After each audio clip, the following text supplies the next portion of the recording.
Hello বৃক্ষপ্রেমী বন্ধুগণ, বটবৃক্ষের ছায়া যাদের শীতল হওয়ার ইচ্ছা, রাস্তার ধারে এমন প্রাচীন বটবৃক্ষ পেতে পারেন। এটা বুড়োল ইউনিয়ন পেং হাজারকে যাওয়ার পথে ধন্দর থেকে একটু দূরে রাস্তার পাশে চমৎকার একটি বটগাছ প্রতীকের ছায়ার অপেক্ষায় দীর্ঘকাল দাঁড়িয়ে আছে। চমৎকার একটি বটগাছ দেখতে পাচ্ছেন। সুন্দর বটগাছের ছায়া থেকে আপনাদেরকে ধন্যবাদ জানাচ্ছি।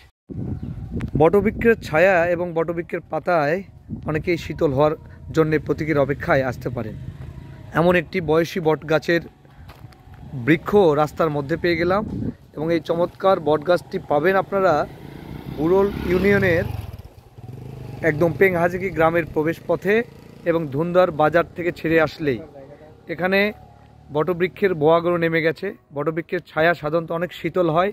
প্রতীকের ক্লান্তি দূর করতে এই বটগাছের বিকল্প নেই।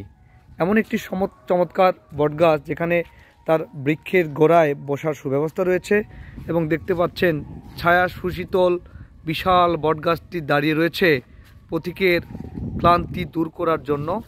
এমন একটি বটগাছের ছায়া থেকে আপনাদেরকে আমি ধন্যবাদ জানাচ্ছি।